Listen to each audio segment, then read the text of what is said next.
We also take this opportunity to thank Google for sponsoring the sessions. This year, we will be conducting more than 20 sessions consisting of masterclasses and in-conversation sessions. In this session, will be moderated by Mayank Shekhar, a film critic and a winner of Ramnath Goenka, India's top journalism prize. He is currently entertainment editor with Midday newspaper in Mumbai, where he writes on cinema and mass culture. With a big round of applause, please let's welcome Mr. Mayank on stage.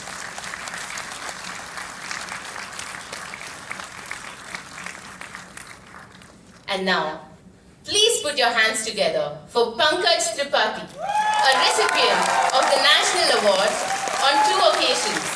With his acting prowess, Pankaj Tripathi foray in noteworthy movies and digital space has always created a long-lasting impact on our minds. I request Mr. Mayank to please start the session. Thank you very much. Ideally, Pankaj Tripathi और audience के बीच में किसी को नहीं आना चाहिए, but क्योंकि हर film में एक डायरेक्टर होता है, तो हर कॉन्वर्सेशन में एक मॉडरेटर भी होता है। एंड ये एक मास्टर क्लास है एक्टिंग की, और एक रिक्वेस्ट मैं एक ही व्यक्ति के साथ कर सकता हूँ कि ये मास्टर क्लास जिंदगी की भी बन जाए, बिकॉज एट सम लेवल जिंदगी और एक्टिंग मेरे हिसाब से काफ़ी सिमिलर है, इन द सेंस कि इस वक्त मैं एक इंटरव्यूअर का रोल प्ले कर रहा हूँ, आप इंटरव्यूई का किरदार प्ले कर रहे हैं। कुछ देर बाद अगर कुछ दोस्त आएंगे तो आपके किरदार बदल जाएंगे। पंकज जी, सबसे पहले तो मैं आपसे ये जानना चाहता हूँ कि जैसे विलियम शेक्सपियर ने कहा कि all the world is a stage, पूरी दुनिया एक मंच है, क्या आपको सच में लगता है कि पूरी दुनिया कहीं ना कहीं एक मंच ही है और हम सब किरदार प्ले कर रहे हैं, और टाइम के साथ बदलता रहता है किरदार, लोकेशन के साथ बदलता रहता है किरदार, जहाँ जिसके साथ हैं हम वो भी बदलता रहता है? जी बिल्कुल, वेलकम, नमस्ते आप सभी को। बहुत अच्छी बात कही मयंक आपने कि ये दुनिया एक रंगमंच है। शेक्सपियर जी की बात एकदम अक्षरशः सत्य है। हम लाइफ में मैं कितने रोल प्ले कर रहा हूँ, मैं कई बार सोचता हूँ कि कितने किरदार मेरे चल रहे हैं जीवन में, एक पति का, एक पिता का, एक पुत्र का, कहीं दोस्त का, कहीं प्रोड्यूसर के साथ अभिनेता का, कभी डायरेक्टर के साथ अभिनेता का। तो लाइफ में मैं इतने सारे रोल प्ले कर रहा हूँ, और उसमें हायरार्की अलग अलग है। पिता के सामने जाते ही मेरा बिहेवियर बदल जाता है, और पुत्री के साथ, बेटी के पास पहुंचते ही मेरा बिहेवियर बदल जाता है, मैं पिता के रोल में आ जाता हूँ। तो इसलिए अभिनय जो है बहुत आसान चीज लगती है हर किसी को, कि यार हम लाइफ में तो यही करते हैं कि सारे किरदार हो गए, उसके बाद अब आ जाइए इमोशंस पे। हम गुस्सा होते हैं, हम रोते हैं, इमोशनल होते हैं, हम में ईर्ष्या है, हम में लोभ है, हम में लालच है, हम बदला लेना चाहते हैं, हम प्रेम करना चाहते हैं, हम में श्रृंगार है। तो ये सारे जो भाव है, 11 रस है, वो सब तो हम जीवन में करते ही हैं और है ही हमारे पास, और किरदार हम प्ले कर ही रहे हैं, पुत्र का, पिता का, दोस्त का, बिजनेसमैन का, असिस्टेंट का, बॉस का। अगर मैं किसी का बॉस हूँ, मेरा जो असिस्टेंट है, तो मैं भी किसी का असिस्टेंट हूँ लाइफ में, डायरेक्टर का असिस्टेंट हूँ। जब डायरेक्टर आता है तो हम अपने आप खड़े हो जाते हैं, अरे नमस्ते सर आइए।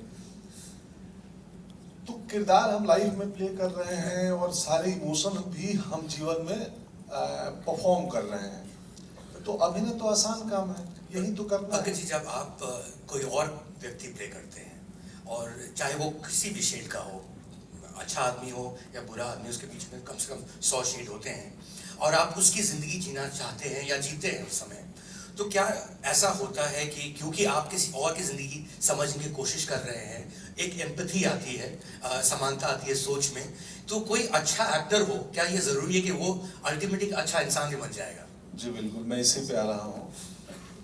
तो जब मुंबई में, मैं छोटा सा एक वो कथा बता के आऊँगा इस पे, कि मुंबई में जब शुरुआत में हम आए थे और ऑडिशन देने जाते थे फिल्मों में काम पाने के लिए, तो उस लाइन में कई लोग ऐसे होते थे जो प्रोफेशनल एक्टर नहीं हैं, जो रेलवे के कर्मचारी हैं, सैटरडे संडे को आते हैं ऑडिशन देने, वो भी लाइन में लग जाते थे। उस समय कास्टिंग की कल्चर ऐसी नहीं थी। कोई कहीं नौकरी करता है किसी स्टोर में, वो भी वो छुट्टी के दिन ऑडिशन देने आ गया। तो मैं सोचता था क्यों आए हैं कि सब लोग। फिर लगा कि इनको तो लगता है कि जीवन में रंगमंच है, हम अपना रोल प्ले कर रहे हैं, वो सारे इमोशंस से हम स्वयं गुजरते हैं, हम गुस्सा होते हैं, हम प्रेम करते हैं, हम नाराज होते हैं, हम रोते हैं। एक चीज जो भूल जाते हैं कि लाइफ में वो क्रिएट होता है और एक्टिंग में उसको रिक्रिएट करना है। अब यहाँ जो मेरी माँ है वो मेरी माँ नहीं है, वो सुबह 8 बजे मिली है और मैं जानता भी नहीं हूँ। यहाँ जो मेरी बेटी है, मुझे नहीं पता है कि उसको खाने में मिर्च पसंद है या मीठा पसंद है या नमकीन पसंद है, वो किस बात पे नाराज हो जाएगी मेरी अपनी बेटी का पता है, लेकिन फिल्मी बेटी का पता नहीं है। तो यहाँ पे एक्टिंग की ट्रेनिंग इंपॉर्टेंट हो जाती है, क्योंकि यहाँ पे क्रिएट तो स्वतः होता है, सारे इमोशंस, सारे कैरेक्टर, यहाँ रिक्रिएट करना है।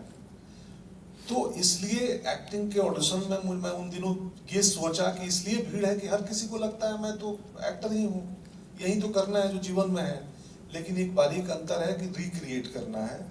अब क्या था सवाल आपका, मैं भूल जाता हूँ। मेरा सवाल तो आपने जवाब दे दिया उसका। नहीं, बट उसका और था आंसर कि क्या जो व्यक्ति जो किसी और की जिंदगी को समझना चाहता है और समझ पाता है, चाहे वो कोई भी हो, चाहे वो एक गैंगस्टर प्ले कर रहा हो या एक अच्छा इंसान प्ले कर रहा हो, क्योंकि आप किसी और की जिंदगी को समझ रहे हैं, क्या आप एक्चुअली, अगर आप अच्छे एक्टर हैं तो क्या आप अच्छे इंसान बन जाएंगे? यस। अब एक्टिंग की एक दूसरा पर्पस है, वो तो बेसिक ट्रेनिंग की बात थी कि क्यों रिक्रिएट करने के लिए ट्रेनिंग की जरूरत है। मुझे हमेशा से लगता है कि अभिनय का एक और काम है, एक्टिंग का एक और जॉब काम है कि मैं जैसा व्यक्ति आज हूँ, आज 23 नवंबर को यहाँ, मैं यहाँ से बेहतर व्यक्ति कल बन जाऊँ। एक्टिंग का एक ये भी पर्पस है, क्योंकि हम जो हमारे जीवन में चुनौतियां नहीं है, जो हमारे जीवन में इमोशंस नहीं है, मैं कम ईर्ष्यालु व्यक्ति हूँ। मैंने कम ईर्ष्यालु बोला कि ऐसा नहीं है कि मैं बोल दूं मेरे अंदर ईर्ष्या नहीं है, ये गलत होगा। दुनिया के कोई व्यक्ति संभव ही नहीं है जिसके अंदर ईर्ष्या ना हो, क्योंकि वो सारे भाव हमारे अंदर हैं। हम ईर्ष्या पे दबाते हैं और अच्छाइयों पे काम करते हैं तो वो प्रभावी हो जाते हैं, ऊपर दिखने लगते हैं। हमारे अंदर अहिंसा भी है, हमारे अंदर हिंसा भी है। एक एक्टर पूछ रहा था कि मेथड एक्टिंग को लेके कि क्या करें। मैं बोला यार, किसी को मारने का सीक्वेंस है, अब आपको लाइफ में मारने का एक्सपीरियंस तो मिलेगा नहीं कि मैं मर्डर करके आऊं फिर देखूं कैसा एक्सपीरियंस होता है। तो हमारे टीचर बोले पर तुम सोचते तो हो ना कि मैं मार दूं इसको, तो उस सोच पे काम करो कि वो सोच आई कहां से कि मैं मार दूंगा इसको। फिर आपका अहिंसा वाला पार्ट बोलता है नहीं ये ठीक नहीं है, उचित नहीं है, अनसिविलाइज्ड है किसी को मारना, कंट्रोल करो इसको। अहिंसा वाले पार्ट को उभारो, माफी, करुणा, दया, इन चीजों की भूमिका ज्यादा है। तो एक्टिंग का एक पर्पस ये भी है कि हम जैसे आदमी हैं उससे बेहतर आदमी बने। और जब हम अलग अलग किरदार, अलग अलग ह्यूमन इमोशन प्ले करते हैं जो मेरे जीवन के विपरीत है, आप सत्तू भैया लूडो का गैंगस्टर है, मैं जीवन में वो अनुभव नहीं किया हूँ, लेकिन उसको करते हुए मुझे ये भी समझ में आता है कि एक नटोरियस आदमी, एक अपराधी प्रवृत्ति का व्यक्ति, क्रिमिनल माइंडेड आदमी कैसे सोचता है।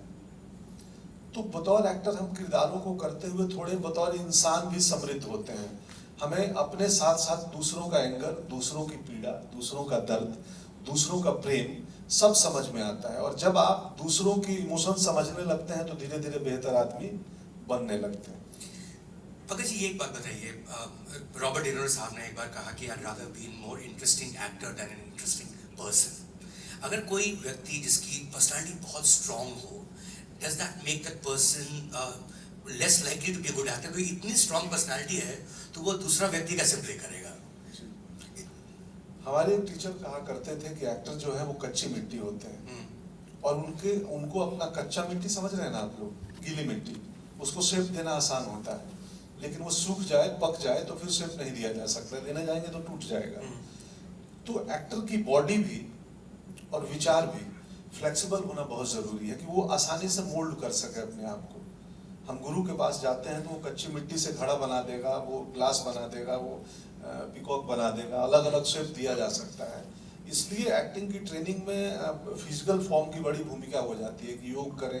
नेशनल स्कूल ऑफ ड्रामा में 3 साल हमें सुबह योगा कराते थे, 1 घंटे 8 से 9 योग की क्लास होती थी। उस समय हमें लगता था कि यार हम थोड़ी यहाँ सन्यासी बनने आए हैं, रोज रोज ये लोग योगा सिखा रहे हैं। बाद में समझ आया कि उसका पर्पस क्या था। उसकी शारीरिक फ्लेक्सिबिलिटी बहुत जरूरी है ब्रेन और बॉडी का सिंक होने के लिए, कि मैंने दिमाग से सोचा कि मैं एक फिजिकल उदाहरण दे रहा हूँ कि हम एक कैनाल है, गड्ढा है 5 फीट का, हम खड़ा हुए और हम तय करते हैं कि मैं जंप कर पाऊंगा या नहीं। हमारा ब्रेन कहता है कि हाँ जंप कर लेंगे, इतना तो मैं कर ही लेता हूँ। बॉडी बोलती है कि नहीं दोस्त, गिर सकते हो तुम, क्योंकि आपकी बॉडी रेडी नहीं है। तो एक छोटा कॉन्फ्लिक्ट चलता है शरीर का और दिमाग का। एक्टिंग यही काम है कि हम एक झूठी खबर देते हैं ब्रेन से बॉडी को कि तुम्हारे साथ ये घटना हो गई है, ये नकली बेटी जो है घर छोड़ के जा रही है, मालूम है कि नकली बेटी है, सुबह में मिली है, ठीक से पता भी नहीं है। अब ब्रेन को हमने स्क्रिप्ट पढ़ के वो सूचना डाल दी कि भैया ये जा रही है, मुझे इमोशनल होना है। फिर उसके लिए हम सोचते हैं कि मेरी बेटी अगर जाएगी, विदा होगी तो क्या होगा। तो मैं थोड़ी सी वो मैजिक इफ एक टर्म है एक्टिंग का कि यदि ऐसा होता, मैं अगर इस हालात में होता तो क्या होता। तो सब सोच साच के और वो सूचना हम शरीर को देते हैं, क्योंकि इमोट करना ना, इमोशन क्रिएट करना ब्रेन का काम नहीं है, बॉडी का काम है। आंसू आंख से आता है, दिमाग से नहीं आता है, लेकिन उसमें दिमाग और आंखों का तारतम्यता, उनका कोलैबोरेशन बहुत जरूरी है। क्योंकि लाइफ में ये सच्ची खबर यहाँ प्रोसेस होकर मिलती है और बॉडी आपका रिएक्ट करता है। एक्टिंग में एक झूठी खबर को हमें बॉडी को देना है और चाहते हैं कि बॉडी करेक्ट वे में इमोट करे। तो मेरी प्रॉब्लम है कि मैं सवाल कुछ हो और कहीं और चला जाता हूँ। वो प्रॉब्लम नहीं है, वो एक्चुअली आपका एडवांटेज है, बिकॉज हम सुनते रहते हैं, आपको मंत्रमुग्ध हो जाते हैं। बट क्वेश्चन मेरा इसलिए इम्पोर्टेंट था Pankaj ji, is also because कुछ ऐसे एक्टर्स रहे हैं इतने सालों में, भारत में स्पेशली, जिनकी पर्सनैलिटीज इतनी स्ट्रॉन्ग थी, इनके मैनरिज्म्स इतने स्ट्रॉन्ग थे कि लोग इनके मैनरिज्म्स को ही देखने जाते थे कि देवानंद किस तरह रहेंगे, और देवानंद ही, फर्क नहीं पड़ता कौन सी फिल्म हो, देवानंद ही रहेंगे। Not so much Dilip Kumar of course, but बहुत सारे और भी उदाहरण हैं ऐसे एक्टर्स। उनको स्टार कहा गया कि वो स्टार का एक मैनरिज्म है, उनके बाल भी एग्जैक्टली वैसे ही रहेंगे, उस बाल को हेयर कट का नाम दिया जाएगा, पूरे देश में लोग वही संजय दत्त की हेयर कट काटेंगे। क्या आपको लगता है कि वो जो स्टार और वो जो एक्टर का जो, एक तो पहले आप क्या समझते हैं इन दोनों के डिस्टिंक्शन पे, और सेकंड क्या वो एक जमाना था जो ऐसा होता था, और क्या वो जो स्टारडम है वो स्टार वाली एक्टिंग अब खत्म हो गई है या उतनी प्रचलित नहीं है? जी, वो उतनी उसका प्रचलन कम हुआ है। अब स्टार भी चाहते हैं कि मुझे एक्टर भी माना जाए, क्योंकि इंटरनेट ने आके पूरे ग्लोबल सिनेमा और ग्लोबल एक्टिंग को खोल दिया है। कोई भी गोवा में, बॉम्बे में, दिल्ली में, मुंबई में बैठा बच्चा दुनिया भर का सिनेमा देख सकता है, और वो फिर सोच सकता है कि यार ये हमारी एक्टिंग तो ऐसी है, इनकी एक्टिंग तो अलग है। तो वो टूटा है, बट अगेन वो कुछ मायने में है भी। अब आजकल मेरे साथ में सेट पे जाता हूँ तो मेरी आदत है कि मेरे बहुत सारे ह्यूमर लोग एक्सपेक्ट करते हैं कि आएगा तो कुछ हंसाएगा। तो मुझे डायरेक्टर्स बोलते हैं सर अपना वाला कुछ कर दो। तो मुझे लगता है अपना वाला कितना दिन करूंगा, मेरा एक्टर बोर हो जाएगा अपना वाला कर करके, हंसा के। आई नो कि वो एक इम्पॉर्टेंट फैक्टर है। ऑडियंस भी कई बार वो देखना चाहती है, क्योंकि वो माइंड मेकअप करके आई है कि ये है तो ऐसा तो कुछ करेगा ही। वैसा ना करो तो लोग डिसअपॉइंट हो जाते हैं, फिल्में नहीं चलती हैं, फिर एक्टर को लगता है अरे यार ये एक्सपेरिमेंट करने की जरूरत नहीं थी, जो माल बिक रहा है उसी को बेचो। कल हमारी फिल्म कड़क सिंह यहाँ स्क्रीन हुई कल रात को शाम में। उस फिल्म में जो मेरा बेस्ट सेलिंग पॉइंट है एक्टिंग का, जो बेस्ट सेलर आइटम है, माल है, वो मैंने नहीं डाला, क्योंकि कड़क सिंह जैसी फिल्म मुझे वो छूट देती है कि मैं एक्सपेरिमेंट कर लूं। तो वो नहीं डाला और देखा कि यार वो क्या वर्क कर रहा था। तो हमारे जैसे एक्टर के पास अभी ये सहूलियत है कि हम बीच बीच में प्रयोग, एक्सपेरिमेंट कर सकते हैं अपने क्राफ्ट के साथ। अगर वो स्टारडम का दर्जा मिल जाए ना, तो हम अपने ही क्रिएट किए हुए एक ऑरा और एक मैनरिज्म में फंस जाते हैं, और फिर एक्सपेरिमेंट करना मुश्किल हो जाता है। एक ट्रैप है वो, क्या इसको ट्रैप मानेंगे एक तरह से? ट्रैपिंग हो गया क्या? यस, ट्रैपिंग हो गया कि आप अब जीवन में भी अपना एक्टिंग प्ले कर रहे हो। आप कई अभिनेता को देखोगे कि वो बहुत मुश्किल होगा फर्क करना कि उनका जीवन कब चल रहा है और एक्टिंग कब चल रहा है, क्योंकि उन्होंने एक इमेज क्रिएट की। अब उस इमेज को कैरी करने के लिए वो हर जगह परेशान है, सिनेमा में भी, ऐसे इंटरेक्शन में भी, रील्स में भी। आजकल तो रील्स का बहुत चलन है। तो वो ट्रैप करती है वो चीज़ें। आपने अगर, और खासकर तब जब कुछ लार्जर देन लाइफ आपने क्रिएट कर ली हो, तो फिर उससे निकलना मुश्किल होता है। बतौर अभिनेता बड़ा ज़रूरी है हमें जीवित रहने के लिए, जीवित मतलब आर्टिस्टिक जीवित, कि हम एक्सपेरिमेंट करते रहें। ठीक है, कई बार वो एक्सपेरिमेंट रिजेक्ट होगा, आप आम सुधी दर्शक नहीं स्वीकारेंगे, लेकिन वो एक्सपेरिमेंट हमारे लिए, मेरे जैसे अभिनेता के लिए बहुत ज़रूरी है। पंकज जी, आप of course national school of drama गए और आपने अभी कहा भी कि ट्रेनिंग कितनी इम्पोर्टेंट है, बट अगर कोई व्यक्ति में टैलेंट ना हो, क्या आप ट्रेनिंग के साथ सिखा सकते हैं किसी को एक्टिंग? या ये एक इनबॉर्न स्किल होती है, एक इनबॉर्न टैलेंट होती है और उसके बाद आपको ट्रेनिंग की जरूरत पड़ती है? क्या हम सब एक्टर बन सकते हैं अगर हम ट्रेनिंग ले लें, चाहे नेशनल स्कूल ऑफ ड्रामा से हो या कहीं और से हो? या कुछ लोगों में है और कुछ लोगों में नहीं है, कुछ लोगों में संगीत है, कुछ लोगों में नहीं है, कुछ लोगों में पेंटिंग की स्किल है या आर्ट है, कुछ लोगों में नहीं है? आप क्या बिलीव करते हैं इन टर्म्स ऑफ ट्रेनिंग कितना इंपॉर्टेंट है फर्स्टली, एंड क्या बिना ट्रेनिंग का भी कोई एक्टर बन सकता है? जी जी, बिल्कुल बन सकता है बिना ट्रेनिंग का भी, लेकिन ट्रेनिंग उतना ही इम्पोर्टेंट है। वो ट्रेनिंग हो सकता है सेट पे हो, डायरेक्टर्स के साथ हो, कि काम करते करते 6 फिल्म के बाद आप समझने लगे, या अच्छे डायरेक्टर्स आपको मिल गए और वो करवा लेते हैं। अब न्यूटन हम फिल्म कर रहे थे, तो उसमें जितने वो स्थानीय नागरिक बने थे, जो 70-72 वोटर हैं, जो आसपास के कस्बे गांव के, जिनका हमें मतदान कराना था न्यूटन में, वो कोई एक्टर नहीं थे, वो वहाँ के स्थानीय लोग थे। और उनको हमारे डायरेक्टर ने बोला कि तुम आप अपनी भाषा बोलिए।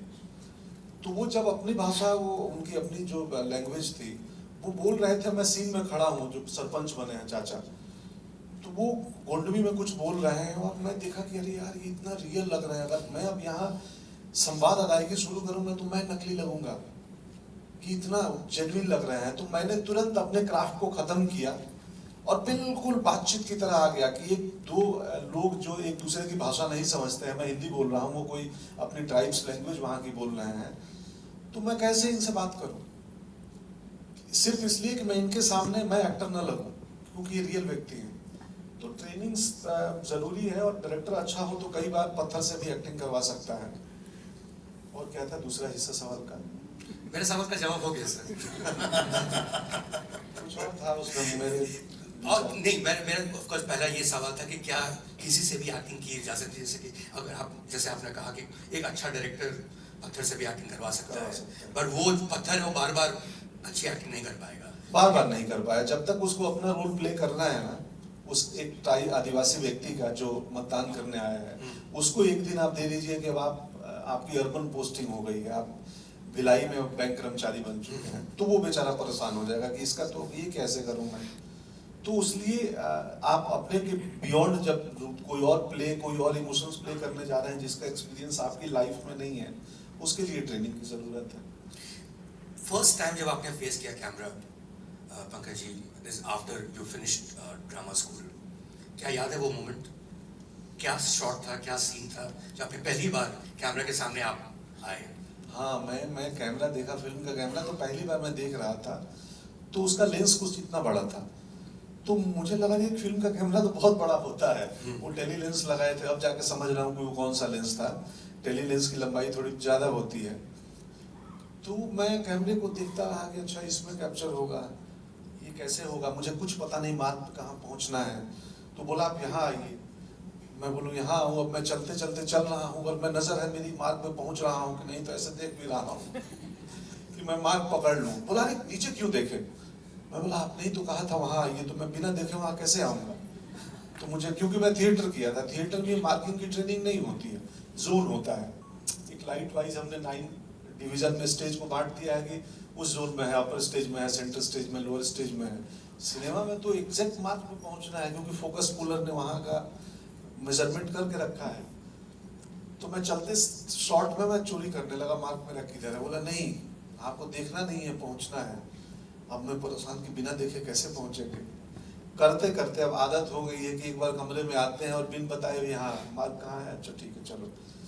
तो अब हो गई। वो कौन सा सीन था, कौन सा शॉट था, कौन सी फिल्म? मेरे ख्याल से रन फिल्म का था, जो प्रगति मैदान में मैं विजय राज से मिलता हूँ। मेरी आवाज भी उसमें नहीं है, किसी और ने डब की। अच्छा। हाँ, और क्रेडिट भी नहीं था मेरे नाम का कि मैं कौन आदमी हूँ। एक अननोन पर्सन लिखा हुआ है विकिपीडिया पे, अभी भी होगा। तो वो था, रन फिल्म थी, जीवा डायरेक्टर थे साउथ के ही, वो नहीं रहे। अभिषेक बच्चन थे उस फिल्म में। जी, अभिषेक जी थे और विजय राज के साथ मेरा सीन था, वो भी बहुत कमाल है। जिस व्यक्ति ने वो कास्टिंग की थी, कल मुझे मिले थे श्याम सुंदर, इफी में ही आए हुए थे कल। वो हमारे अब कड़क सिंह के को प्रोड्यूसर हैं। तो श्याम जी मिले थे, बोले याद है पंकज भाई 24 साल पहले मैंने आपको सिलेक्ट किया था। बोले हाँ। सेलेक्ट किया बट नाम भी नहीं दिया, क्रेडिट भी नहीं दिया। हाँ, तो वो तो जीवन की कहानी है कि कई बार क्रेडिट मिलेंगे, नहीं मिलेंगे, आप अपना काम ईमानदारी से करते जाओ, एक क्रेडिट वहाँ लिखी जाती है। तो 83 अब कर रहे थे, 83 फिल्म हम लोग कर रहे थे। तो 83 चूंकि खेल के ऊपर है, क्रिकेट के ऊपर, तो जब स्पोर्ट्स का पार्ट शूट हो रहा था तो फिल्म कैमरे में भी फोकस बॉल के पीछे रहता है। बॉलर के हाथ में है तो बॉलर के पास, उसने फेंक दी तो कैमरा बैट्समैन पे चला गया, बैट्समैन में मारी तो बॉल जिधर भाग रहा है उस प्लेयर तक जाएगा। तो एक खिलाड़ी था हमारा, वो फील्डिंग में भी उसके पास कभी बॉल आया ही नहीं। 8 दिन हो गया तो परेशान, बोला यार मैं दूर कहीं खड़ा हूँ, मेरे पास कैमरा आ ही नहीं रहा है। मैं बोला इसलिए नहीं आ रहा है क्योंकि क्रिकेट तो गेम है, बॉल को पीछे करेंगे, जहां जाएगा जो कैच लेगा उसका शॉट आएगा। तो ये नहीं है कि इसका एक दिखा दो। तो मैं बोला दोस्त बताओ, 5-6 कैमरा सेटअप लगे हुए हैं और मेरे पास कभी मेरा शॉट नहीं आ रहा है। मैंने बोला एक और कैमरा लगा हुआ है जो ये 6 कैमरे को और पूरे ग्राउंड को ऊपर से देख रहा है, बर्ड आई व्यू, तो तू उस कैमरे के लिए कर ले एक्टिंग। ये बात महेश भट्ट साहब न्यूटन देखने के बाद मुझे कॉल किए और बोले कि पंकज मैंने सिर्फ इसलिए कॉल किया है तुम्हें कि तुम कमाल थे फिल्म में, 3-4 जगह वाइड एंगल में आउट फोकस में थे, तुम बहुत पीछे खड़े थे और वहां भी तुम ट्रूथफुल थे। मैं आउट फोकस में तुम्हें देख रहा था और समझ रहा था। तो ये बचा के रखना इस ट्रूथ को कि कैमरा हमसे बहुत दूर है तो चलो चोरी कर लेते हैं, नहीं, कहीं भी परफॉर्म करो, ट्रूथफुल रहो। और वो जादूगर चीज है ये कैमरा सर, ये टाइम और स्पेस को बिना जजमेंटल हुए कि ये सही हो रहा है कि गलत हो रहा है वो कैप्चर कर लेता है। ये जो मिड शॉट है, मैं हमेशा कहता हूँ ये सिर्फ चेहरे का शॉट नहीं है, आत्मा का शॉट है, आत्मा भी दिख जाती है। आपने कहा कि जीवन की कहानी, और ऑफ कोर्स आपकी जीवन की कहानी तो बहुत लोग जानते हैं, स्पेशली इस कमरे में जो हैं सब वाकिफ़ हैं आपकी जीवन की कहानी से। ऑफ कोर्स आप मुंबई शहर आए, बर्तन और किताब लेकर आए और आपने एक्टिंग शुरू की। रन आपकी पहली फिल्म रही जहाँ पे हमें पता भी नहीं था कि आप उस फिल्म में हैं। आपने इज इट ट्रू कि बहुत सारी ऐसी फिल्में आप करते रहे जहाँ आप इंस्पेक्टर का किरदार प्ले करते थे, टू द पॉइंट कि आप यूनिफॉर्म लेके घूमते थे कि कोई फिर से बुला ले आपको पुलिस इंस्पेक्टर प्ले करने के लिए? हाँ, मुझे ये बात सही है, लगा कि ये छोटे मोटे किरदार में प्रोड्यूसर डायरेक्टर इन्वेस्ट करना नहीं चाहते हैं, तो क्यों ना मैं अपना कॉस्ट्यूम खुद ही बना लूं। कि इंस्पेक्टर है, मेरे कॉस्ट्यूम रेडी है, लाइनें तो पता ही है, मैं 10 तक काउंटिंग करूंगा, बाहर आ जाओ नहीं तो गोली चला दूंगा। पुराने हिंदी सिनेमा में इंस्पेक्टर इतना ही करते थे ना। और फिर एक शॉट आता है वो, यू आर अंडर अरेस्ट, हथकड़ी को यहाँ लाते हैं। तो मैं बड़ा सोचा कि ये शॉट कहाँ से इजाद हुआ होगा। तो कोई डायरेक्टर ने मिड शॉट लगाया होगा और एक्टर को बोला होगा कि हथकड़ी ऊपर लाके बोलता कि मेरा फ्रेम में हथकड़ी आ जाए। तो ये ट्रेडमार्क बन गया। पुराने हिंदी सिनेमा में देखो तो हर फिल्म में हथकड़ी यहाँ लाता है, क्योंकि मिड शॉट है तो यू आर अंडर अरेस्ट। तो मैं बोला कि मैं मेरे पास वर्दी बना लेता हूँ, हथकड़ी नहीं रखूंगा, नहीं तो पुलिस पकड़ न ले कि तुम नकली पुलिस हो। बोलेंगे आपका ज्यादा खर्च नहीं होगा, लाइनें तो पता ही है, यूनिफॉर्म लेके आया हूँ तो बस करवा लो। अब शुरुआत में हम तो चाहते ही है ना कि कहीं से मौके मिले, क्योंकि आर्ट सेकेंडरी है, सर्वाइवल प्राइमरी है, कि हम जिएंगे उस शहर में टिक पाएंगे, तभी तो हम आर्ट या कुछ बड़ा सपना देख पाएंगे। अगर ऐसी चलती रहती अगर आपकी जिंदगी पंकज जी, इन टर्म्स ऑफ ऐसे ही किरदार मिलते रहते, क्या आप कभी किसी समय, मुझे तो नहीं लगता बट मैं पूछ लेता हूँ आपसे, क्या आप कभी किसी समय फ्रस्ट्रेट होते कि यार ये क्या चल रहा है, इतने साल से मैं कुछ से कुछ किए जा रहा हूँ? Of course you had some breaks की बात करेंगे, पर अगर ऐसे चलता रहता कि आप कोई टीवी सीरियल कर रहे हैं, 5-6 टीवी सीरियल कर लिए, कुछ अनक्रेडिटेड वर्क भी चल रहा है, क्या आप कभी फ्रस्ट्रेट होते या नहीं होते? बड़ा मुश्किल है जनरली मुझे सोच पाना, क्योंकि लगभग 8 साल में, 8 से 10 साल, 2004 से लेकर 12 तक, 12 के बाद भी 16 तक चला। आफ्टर वसेपुर भी ऐसे ही चला। मुझे लगा था गैंग्स ऑफ वसेपुर के बाद कुछ हो गया, पर दरअसल हुआ कुछ नहीं था। तो 8 साल तक मुझे परेशानी नहीं हुई और मैं फ्रस्ट्रेट नहीं रहा। पता नहीं क्यों, मुझे हमेशा लगता था कि मौके आएंगे, मौके मिलेंगे। ईमानदारी से लगे रहो, काम करते रहो अपनी क्राफ्ट पे। तो उन 10 सालों में नहीं हुआ, लेकिन क्या पता 10 साल के बाद अब 20 साल हो गए, अगर नेक्स्ट डिकेड में भी यही होती तो शायद हो जाता फ्रस्ट्रेट। पर 10-8 साल तक तो मैं नहीं हुआ था और मैं संतुष्ट व्यक्ति था। मतलब डेली सोप में जाके 1 हफ्ते के लिए इंस्पेक्टर बन के आ गया तो मुझे कभी नहीं ये गिल्टी होती थी घर आके कि मैं कर क्या रहा हूँ यार, मैं ये करने आया हूँ, मुझे तो कुछ और करना है। मैं कभी किसी रोल को मना नहीं किया। मेरे कई दोस्त थे, बोलते थे कि नहीं यार ये नहीं करना है, ये करना है, मैं ये करने नहीं आया हूँ। सिर्फ एक बार मुश्किलात आई थी तो मैंने तय किया था, मैं मन में सोचा था एक लाइन प्रोड्यूसर को मना करने के पहले कि मैं गांव चला जाऊंगा, खेती कर लूंगा, आप ड्रामा मत करिए ज्यादा, कि मुझे नहीं करना है। बोला आप समझ रहे हो क्या बोल रहा हूँ? बोला हम बिल्कुल समझ रहे हैं, मेरे खेत है घर पे, वो खेती ही बचपन में करता था, वापिस चला जाऊंगा। पर वो फिर नहीं जाना पड़ा, वो मान गए लाइन प्रोड्यूसर। तो मैं नहीं हुआ और मुझे मालूम नहीं कि अगले नेक्स्ट डिकेड में मैं फ्रस्ट्रेट होता या नहीं। Because the fact is, and of course, आपकी स्टोरी बहुत इंस्पिरेशनल है और जितने भी success stories by virtue of being success stories inspirational होते हैं, तो जितने जो हजारों लोग हैं मुंबई शहर में जो अपना घर बार छोड़कर एक्टिंग करने आते हैं, बोलते हैं कि यार पंकज त्रिपाठी का हो गया, नवाजुद्दीन सिद्दीकी का हो गया, या जितने इरफान खान का हो गया, तो मेरा भी हो जाएगा। डू यू थिंक अगर आपको कोई लेसन देना हो उनको कि यार अगर 10-15 साल से नहीं हुआ तो कुछ और कर लो, कब तक कोशिश करते रहोगे? Because I think success story एक जगह है, बट फेलियर स्टोरी ज्यादा रहते हैं जिंदगी में ज्यादा। हम सिर्फ अभिनेता नहीं हैं, हम होप भी हैं, उम्मीद भी है। क्योंकि इंसान का जो जीवन है ना, अपने जीवन की बात कही थी शुरुआत में, उम्मीदों पे ही टिकी हुई है। तो ये कैसे कह दें कि तुम उम्मीद छोड़ दो? 15 साल हो गए, तुम्हारे जीवन में कुछ नहीं हो रहा है, उम्मीद छोड़ दो। मेरा खुद 38 के बाद लाइफ में थोड़ा सा 38 पे होना शुरू हुआ, 38 का हो चुका था। मैं आजकल देखता हूँ बच्चों को, नॉट सिनेमा में, दूसरे फील्ड में, 25-26 में उम्मीद खोने लगते हैं। मैं बोलता हूँ कि तुम्हें, मेरे रिश्तेदार, मेरे घर परिवार के बच्चों की बात कर रहा हूँ, मैं बोलता हूँ कि तुम्हें पता है मैं मुंबई कब गया था, किस एज में? तो नहीं। मैं बोला मैं 30 साल का हुआ तो बॉम्बे पहुंचा था, 29th मिड में मैं मुंबई आया था। तुम 26 साल में उम्मीद खो रहे हो यार, किसी भी फील्ड में। तो होप जो है ना, उम्मीद जो है ना, वो हमारे जीने के लिए बड़ी एक इम्पोर्टेंट फैक्टर, जरूरी तत्व है। तो मैं ये कभी भी नहीं कह सकता कि तुम्हारा 15 साल से नहीं हो रहा है तो छोड़ दो होप। होप पे जीवन टिका हुआ है, उम्मीद पे जीवन टिका है कि कल बेहतर होगा। एक चीज मैं इसमें ऐड करता हूँ कि सेल्फ असेसमेंट भी करो।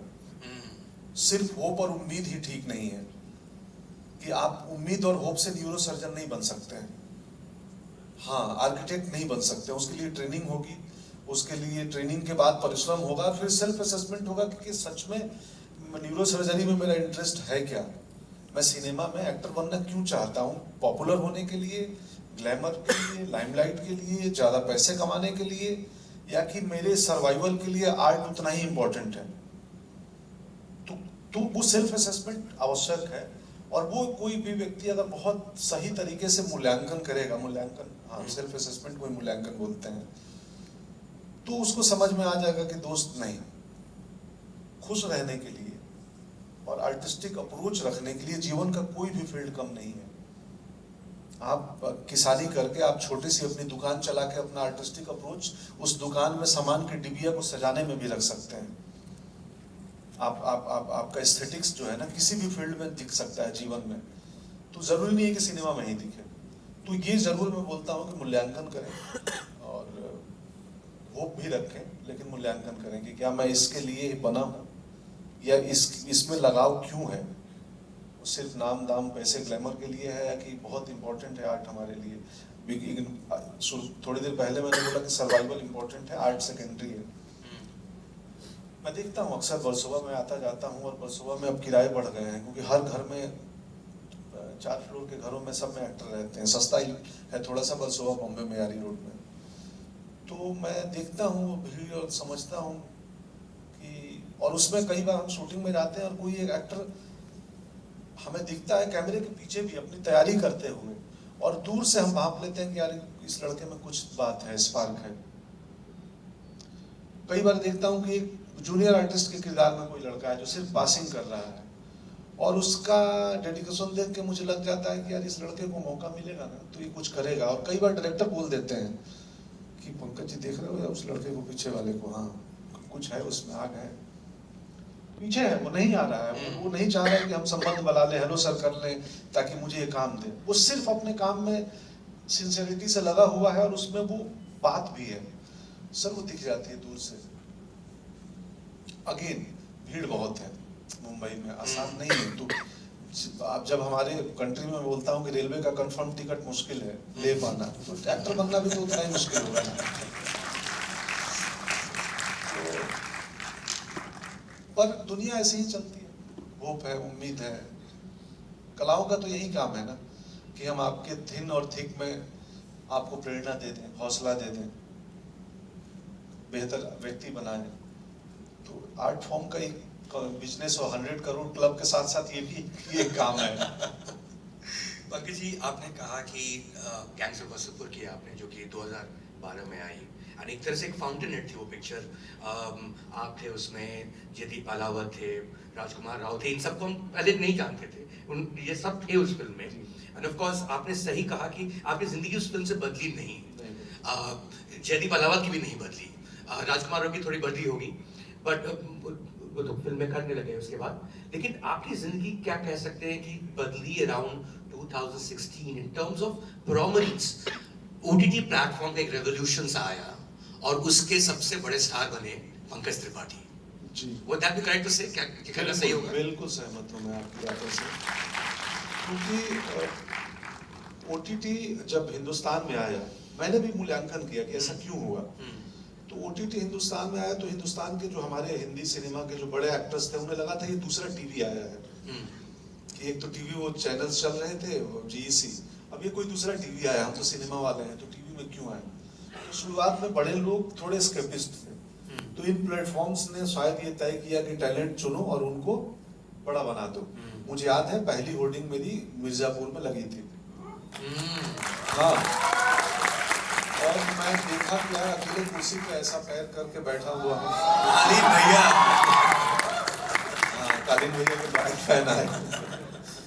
तो उसके पहले एक फिल्म में बात चली थी कि तुम पोस्टर पे आओगे, डेट लिया गया था, और फिर पता चला मैं नहीं आया, मेरी जगह वीएफएक्स का एक बाघ आ गया। तो मैं सोचा उस बाघ का कैरियर थोड़ी था, मेरा तो कैरियर बनना था यार। कौन सी फिल्म थी ये? छोड़िए, अरे बताइए ना, छोड़िए क्या? फुकरे फुकरे थे। हाँ, फुकरे, ओके। तो उससे कोई बात नहीं है, मतलब मैं वो ये बात बिटरनेस में नहीं कह रहा हूँ, ये बात सिर्फ अनुभव साझा करने के लिए कह रहा हूँ कि जीवन में ऐसे मौके आएंगे, आपको लगेगा कि यार कुछ तो मेरे हाथ से छूट रहा है, पर कुछ नहीं छूट रहा है। ईमानदारी से काम करो, सब कुछ काउंट हो रहा है और सब पे ऑफ होगा एक दिन। तो और सहयोग देखिए कि खैर नहीं बताइए, सहयोग क्या, बताइए ना। कुछ नहीं, मतलब ये कि मेकर्स एक ही थे, फुकरे के भी मेकर्स और मिर्जापुर के भी मेकर्स एक ही थे, प्रोड्यूसर्स एक ही थे, एक ही प्रोड्यूसर्स का प्रोजेक्ट था कि एक में होर्डिंग लग गई सोलो सी। बट वो ये अनुभव के लिए है सिर्फ बातें। मेरे जीवन में मैं कभी भी टकनेस नहीं होता है किसी चीज को लेकर। फिल्म इंडस्ट्री में मेरा कोई दोस्त नहीं और कोई दुश्मन नहीं है। मैं सब भाव से काम करता हूँ, सबको उतना ही आदर और रिस्पेक्ट देता हूँ, और काम खत्म करते मैं भागाता हूँ अपने घर, जहाँ आप आए हैं, आप देखें। जी जी बिल्कुल, मडालेट में। बट जितना आप काम करते हैं पंकज जी, इनफैक्ट आप लेफ्ट राइट कहीं भी देखो तो पंकज त्रिपाठी दिख जाते हैं।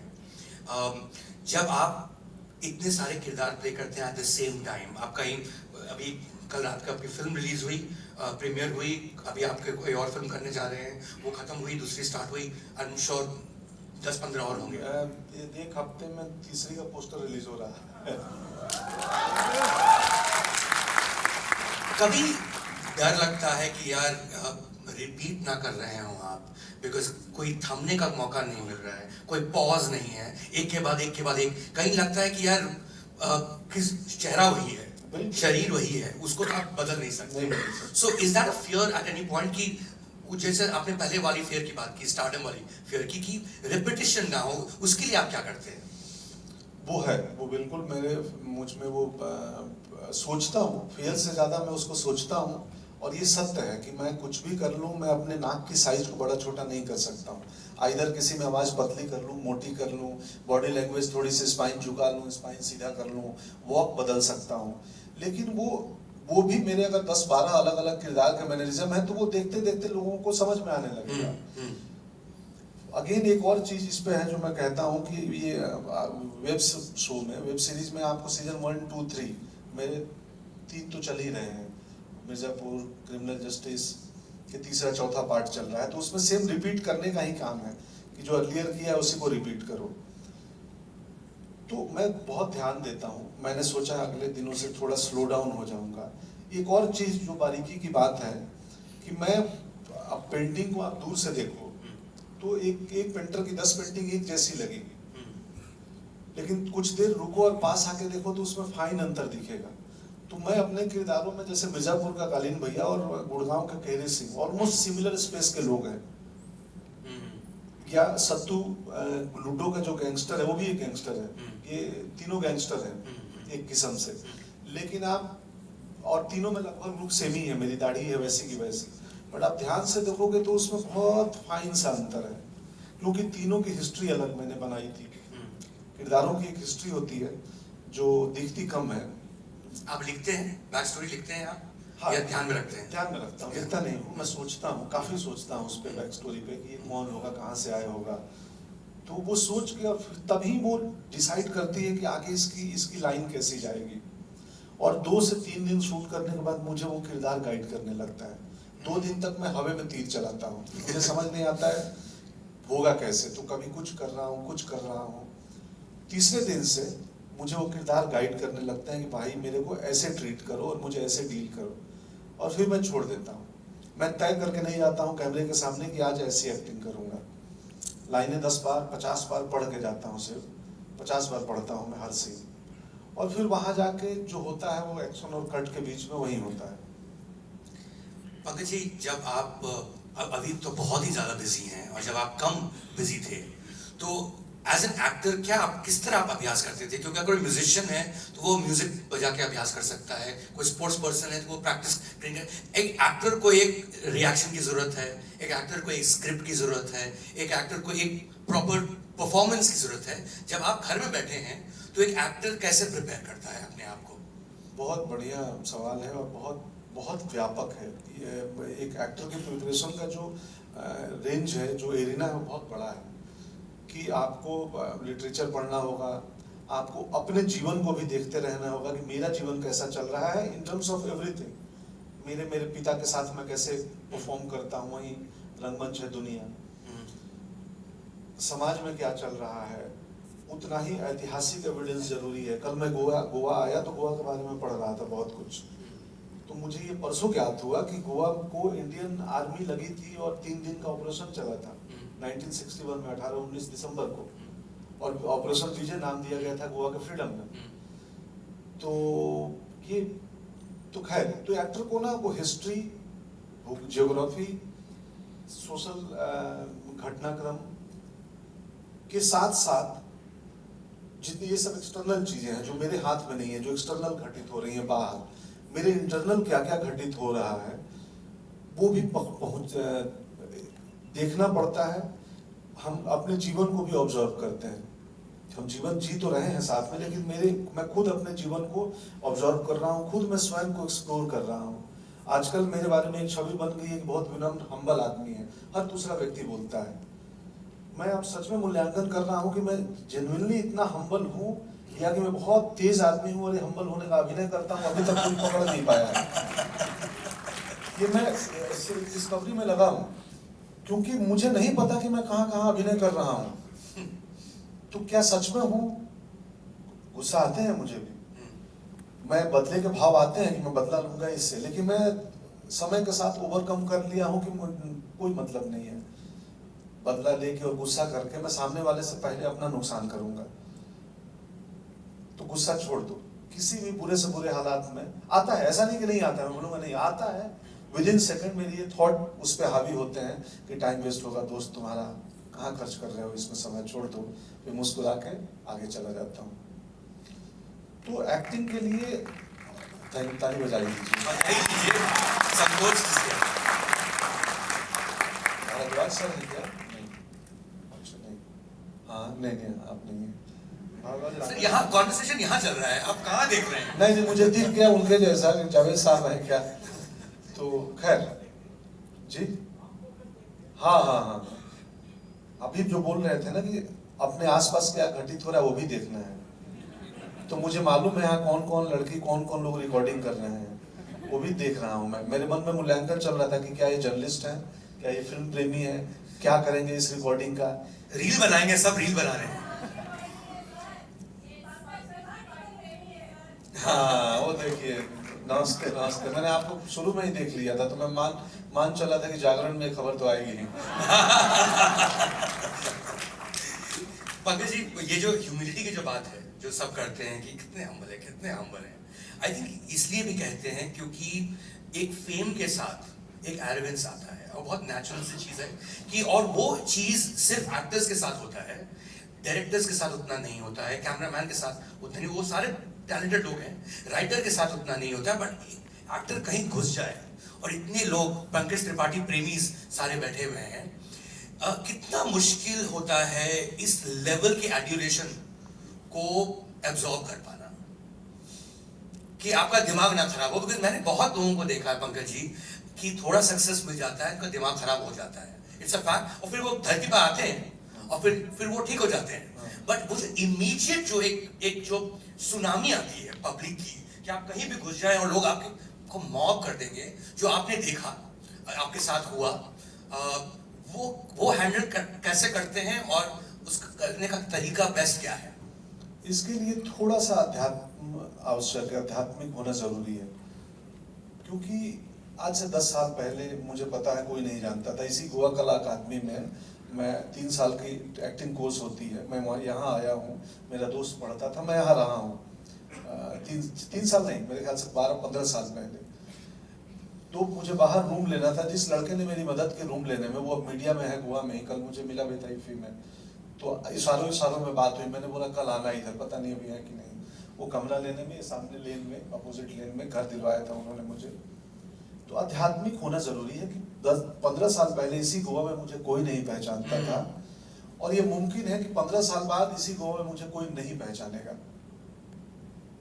तो फिर अभी अपने आप धरातल पे आ जाते हैं कि गुरु ये सब मिथ्या है, दुनिया एक रंगमंच है, इस रंगमंच में तुम्हारा अभी कैरेक्टर चल रहा है और ये कैरेक्टर एक दिन फ्लॉप होगा, फिर छोड़ दो। अब एक समस्या आ गई है एक्टर्स के परेशान होने में, एक्टर्स के दूसरे पॉइंट ऑफ व्यू से भी बताता हूँ कि हर व्यक्ति के पास मोबाइल है, कैमरा है, आई नो कि वो अपने पसंदीदा अभिनेता के साथ एक मोमेंट कैद करना चाहता है, पर एक आदमी की लिमिटेशन है कि 150-200 सेल्फी के बाद कितना सेल्फी दोगे, कितना देर हंसोगे आप, मुस्कुराओगे। एक कैमरे में देख के मुस्कुरा रहे हैं, तब तक 3 इधर आ गए हैं, कोई धक्का दे रहा है। कल एक वीडियो मुझे दिखा कि एक स्पीच दे रहे हैं नेता बहुत बड़े, और पास में एक बंदा आके बोल रहे कि एक माला पहना दीजिए।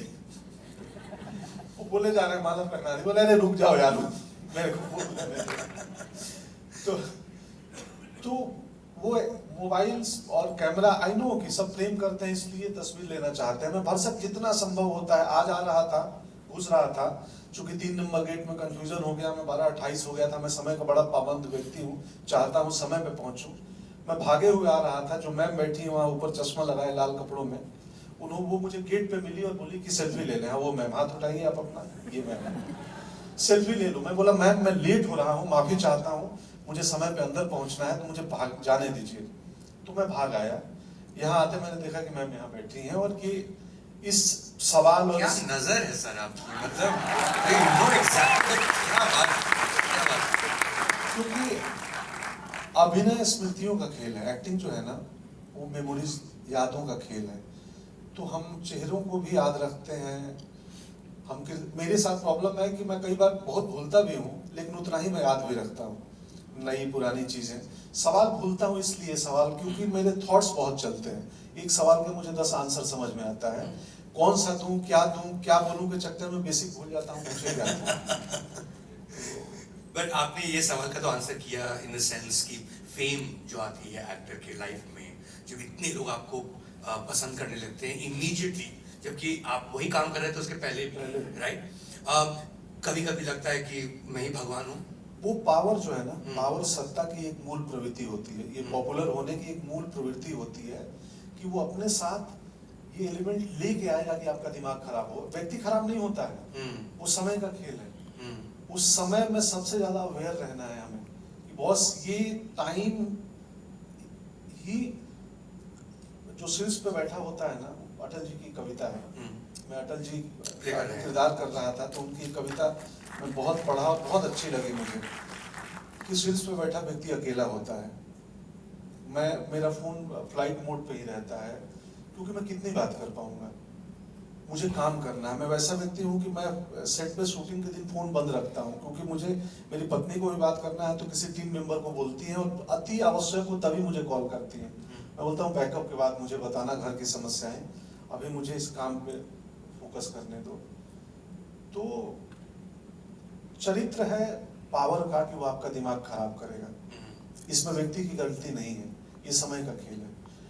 उस समय आप अवेयर रहें, सजग रहें, आपकी चेतना जगी रहे, उसके लिए जरूरी है ये बाकी अध्ययन जिसकी हम बातें कर रहे थे। एक करप्टिंग इन्फ्लुएंस भी होता है पावर का, करप्ट करता है पावर।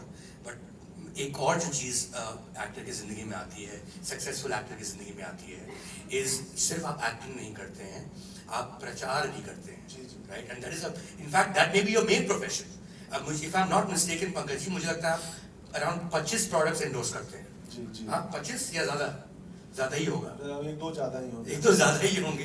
25 to 20। मैंने by the way Sujata mixer grinder का नाम नहीं सुना था इसके पहले, जिससे पहले कि आपका ऐड है कि सुजाता मिक्सर ग्राइंडर भी है दुनिया में। ओवर टाइम जब इसके साथ ऑब्वियसली बहुत पैसे भी आते हैं, पैसा का क्या मायना है आपकी जिंदगी में? मनी क्या इन्फ्लुएंस करती है आपको? What do you think about money? क्या इंपॉर्टेंस है मनी का आपकी जिंदगी में? And lots of money obviously. जी, हमारे लाइफ का हम सब चाहते हैं सक्सेसफुल होना।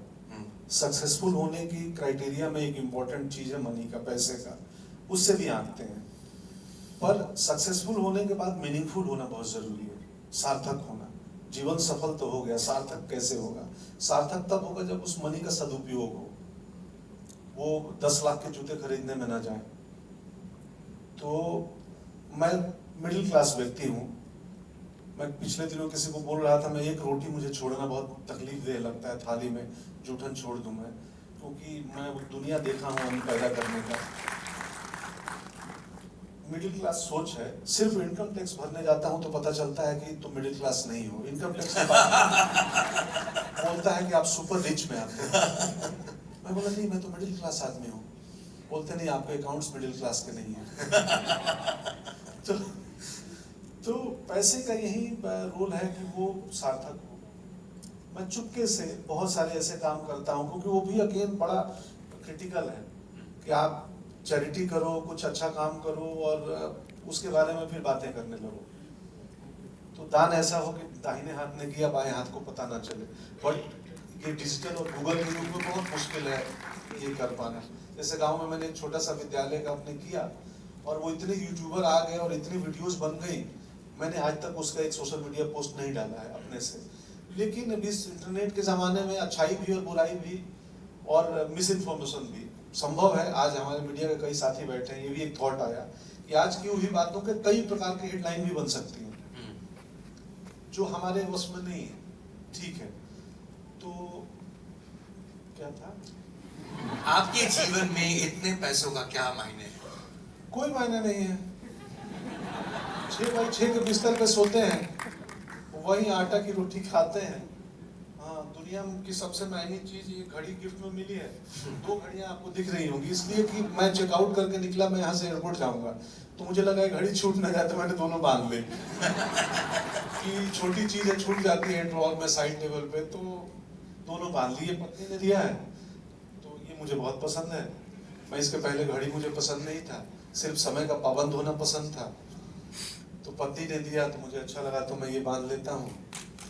और कई बार अब चूंकि ये है तो एक कॉस्ट्यूम डिजाइनर भी है जीवन में, तो जो कपड़े बनाते हैं तो कहते हैं सर रिपीट मत करो कपड़े। मैं बोलता हूँ नहीं विनीत चुप रहो तुम, मैं वही पहनूंगा, कोई दिक्कत नहीं है मुझे। तो और उसमें भी एक चॉइस मैंने बना रखी है कि हैंडलूम, खादी, जो भारतीय वस्त्र हैं वही ज्यादा पहनूंगा, क्योंकि हाथ के बने कपड़े का मूल्य कुछ अलग है। हाथ के बने कपड़े और हाथ का बना भोजन, इसकी कोई तुलना नहीं है। तो मैं पिछले दिनों एक इंसिडेंट हुआ, मैंने देसी खादी, मेरे एक्टिंग के एक टीचर हैं प्रसन्ना सर, जो कि साउथ में रहते हैं कर्नाटक में, और वो चरखा ट्रस्ट चलाते हैं। तो कर्नाटक के 6 अलग अलग डिस्ट्रिक्ट में 500-600 महिलाएं कपड़े बनाती हैं, नेचुरल डाई और हैंडमेड कपड़े। तो मैंने एक इंटरव्यू में पहना था, उसकी बात की, एक महिला यूएस से आई, वो मैसूरू के उस स्टोर बात कराता हूँ, तो उन्होंने मुझे परसों बात करा अपनी बहन से, बोला कि आपने इस कपड़े का जिक्र किया, मैं यूएस से छुट्टियों में आई हूँ और मैं यहाँ से ढेर सारे कपड़े ले रही हूँ, सच में कमाल की जगह है। तो मुझे हमेशा खादी हैंडलूम से लगता है कि यार उसमें किसी की उम्मीद जुड़ी हुई है उन कपड़ों में, वो किसी के बच्चे का ट्यूशन फी, किसी के बेटी की शादी भी जुड़ा हुआ है उन कपड़ों में। खैर अचानक बात पैसों से कपड़ों पे चली गई। नहीं, बात सही कर रहे थे आप। जैसे मैंने शुरुआत में कहा कि पंकज त्रिपाठी और ऑडियंस के बीच में किसी को नहीं आना चाहिए, तो ऑब्वियसली अब मैं नहीं आऊँगा और इमीडिएटली ऑडियंस के पास हम जाएंगे और कुछ सवाल लेंगे। माइक है यहाँ पे, किसी पास ना?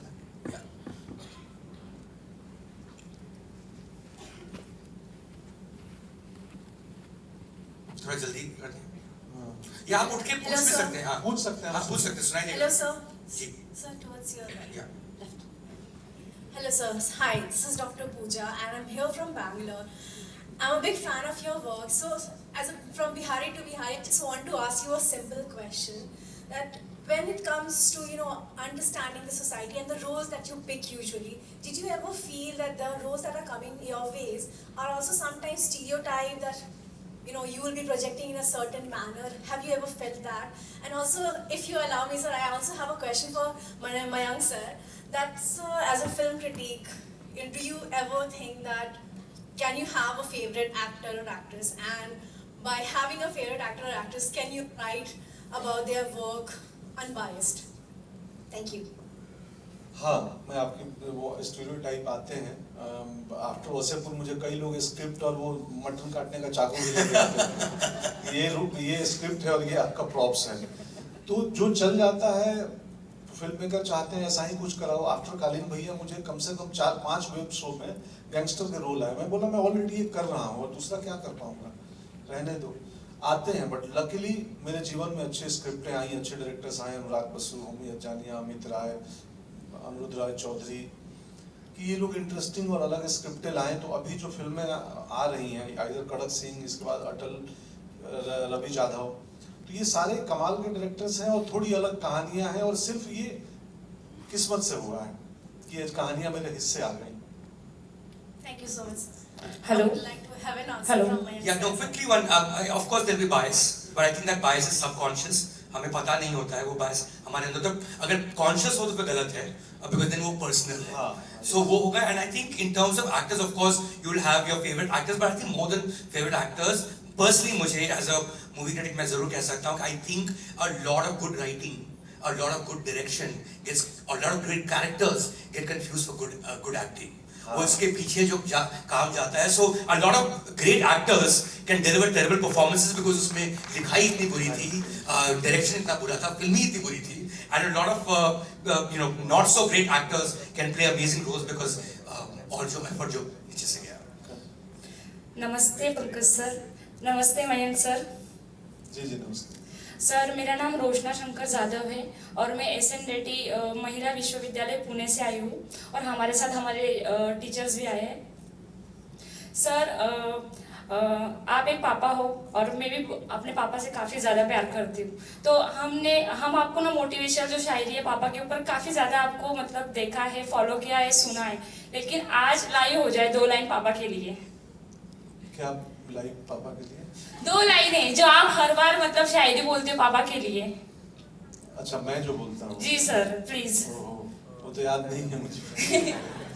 मैं आप ध्यान देना, मैं बिट्टी बरेली की बर्फी में लड़की का पिता बना हूँ, गुंजन सक्सेना में लड़की का पापा बना हूँ, और मिमी में पापा नहीं दोस्त हूँ लड़की का, और अभी कड़क सिंह में। तो जब भी मैं लड़कियों का के पापा का किरदार करता हूँ वो सारे अच्छे होते हैं, और जब जब मैं लड़कों का पापा बनता हूँ सब बुरे होते हैं। कबीर भैया, मुन्ना के पापा। तो ये संयोग है, ये भी मेरी चॉइस, मतलब आई थिंक चॉइस भी रही होगी क्योंकि मैंने उन स्क्रिप्टों को हाँ किया।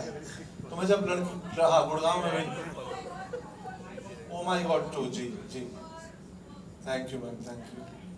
पापा के ऊपर मतलब फिल्म की लाइन, कोई भी तो आप दूसरा सवाल पूछिए, मैं बोल रहा हूँ।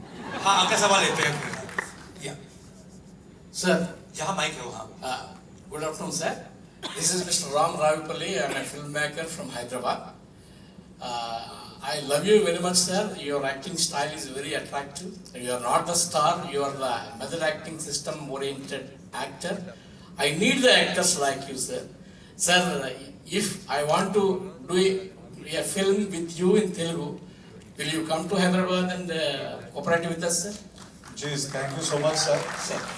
मैं तेलुगु के सभी ऑडियंस को भी प्रणाम करता हूँ। मुझे काफ़ी ऑफर आते हैं तेलुगु से, Yes, sir. और बड़ी फिल्मों में भी अभी आ रहे हैं बहुत, लेकिन मेरी एक तो हिंदी में बहुत ज़्यादा व्यस्त हूँ, बिजी हूँ, एंड सेकंड थिंग कि मैं लैंग्वेज को ठीक से बोल नहीं पाता हूँ। मैंने एक फिल्म की है वहाँ पे, मुश्किल था, बहुत बढ़िया राइटर है Veeru Potla, writer director Veeru Potla, Veeru Potla, brilliant writer director. Yes, sir. तो मैंने उस फिल्म में महसूस किया कि मैं लैंग्वेज नहीं बोल पाता हूँ, तो मैं ABCDEF बोल के एक्टिंग मुझसे नहीं हो सकती है, और तो ये वो भाषा का बैरियर है, वरना मैं जरूर करूँगा, करना चाहूँगा। Sir. बिन आंसू बिन आवाज का जो रोता है वो पापा होता है। Thank you very much, sir. Thank you, sir. Hello, sir. Okay, one last question I've been told. Yeah. I have the mic here. Sir है Yes, sir. पंकज जी, मुझे आपसे बस एक सवाल पूछना है, एक एक्टर के लिए थिएटर करना कितना इम्पोर्टेंट है? बहुत इम्पोर्टेंट है, जितना एक न्यूरो सर्जन के लिए न्यूरो सर्जरी की पढ़ाई जरूरी है, बहुत इम्पोर्टेंट है। Congratulation national award Pankaj ji. Sir, last question. I know we have Okay, so many. one last. I am here, sir. Sir. पर सवाल पूछिएगा, हाँ. पता होता मत पूछिएगा कि कैसे भेजे स्क्रिप्ट। नहीं sir. Sir, Newton no doubt बहुत अच्छा काम किया। मैं छत्तीसगढ़ से बस्तर डिवीजन पे हूँ, जहाँ पर न्यूटन की कहानियाँ रिलेवेंट करती है। आज भी जस्ट इलेक्शन खत्म हुए कुछ समय पे, और उसी का काम से पैसा कमाकर मैं यहाँ पर अभी बचा के आया हुआ हूँ। लेकिन जिस असमंजस की स्थिति में मैं फंसा हुआ हूँ, और उस पर मैं एज ए विचारक आपसे सलाह चाहता हूँ, ना एक अभिनेता के रूप में ना किसी के रूप में। हमने न्यूटन बनाया, क्रिटिकली ग्लोबल लेवल पे बहुत अक्लेम्ड हुई, बहुत अप्रिशिएट किया गया, और बहुत जायज़ भी थी। फिर भी हम जब वहाँ के लोकल लोग के रूप में देखते हैं, और पद पे कुछ अच्छे पदों पर जब उन विचारकों से मैं अपनी बात करी, तब हमेशा हमें ये महसूस हुआ कि कई खिड़कियां बंद रखी गई कहानी में, जो खुली जा सकती थी। और वैसे ही अभी एक और डर आता है कि वो फिर भी बहुत बेहतर थी, लेकिन अभी द केरला स्टोरी के जो डायरेक्टर है सुदीप्तो सेन सर, वो द बस्तर स्टोरी बना रहे हैं, और उसमें वो एक्साइटमेंट से ले ज़्यादा हम जो बस्तर के जो युवा हैं उनके अंदर एक डर है कि फिर ये ग्लोबल स्टेज पे जाएगा और एक परसेप्शन क्रिएट कर देगा, एक तरफा ना हो जाए कई चीज़ें। और मैं भी अब फिल्म मेकर हूँ और स्वतंत्र रूप से फिल्म मेकिंग करना चाहता हूँ। बस्तर में दबी अनकही कहानियों को जो मैं अच्छी तरीके से कहना चाहता हूँ, तो मेरे अंदर एक बड़ी असमंजस की स्थिति है कि ग्लोबल लेवल पे एक परसेप्शन, जैसे अभी आपने कहा कि स्मृतियाँ घर कर जाती है, तो उस परसेप्शन को कैसे मैं न्यूट्रलाइज कर पाऊंगा, या किस तरीके से उस चीज़ को उस पर मैं काम कर सकता हूँ। क्योंकि आज भी जब मैं गोवा में आया, मैं पहली बार ईपी अटेंड कर रहा हूँ, और मैंने अनगिनत लोगों से बात करी कि आप बस्तर के बारे में जानते हैं, करते हैं, तो उनका अपना एक जो परसेप्शन, जो मेरे को पता था कि उसी तरीके की बात करेंगे, और वही कर रहे थे। वो कैसे किया जा सकता है? मुझे शिकायत नहीं है, मुझे आपसे एज अ विचारक मुझे अपने में क्या करना चाहिए कि मैं उसको न्यूट्रलाइज कर पाऊँ, क्योंकि ये मेरी जिम्मेदारी है। आप फिल्म बना के ही कर सकते हैं, अपनी इंडिपेंडेंट फिल्म बनाइए जो आपके नज़र से जो देखती हो उस किसी लैंडस्केप को, कहानी को। मिथिला का एक लड़का है जो अचल उसका, वो धुई और गामक घर मैथिली फिल्म बनाया, बहुत इंडिपेंडेंट स्पेस की मूवी पे है, और बहुत कमाल वो अपने नज़रिए से उस दुनिया को दिखाता है। घर का एक घर कैरेक्टर है, तो दूसरी फिल्म की चिंता छोड़ के आप अपनी फिल्म बनाइए, अपने नजर से दिखाइए, वो ऑथेंटिक होगी, उसमें बात होगी, तो लोग अपने आप इंटरनेट के युग में देखेंगे, सुनेंगे, बातें करेंगे। सर अब मैं टिप्पणी नहीं कर रहा, लेकिन सर अब हमको ही आपका बताइए सवाल कि गमन होना खर और चाहिए। ये सारे लोगों को कितने लोगों ने देखा होगा? क्या? जब एक बड़े लेवल के लोग नहीं, अगर किसी चीज आपने को देखी, करते हैं, आपने मैंने देखी तो बस हो गया। On that note, please give a big round of applause to Pankaj Tripathi and Mayank Shekhar for giving us their valuable time for this wonderful session.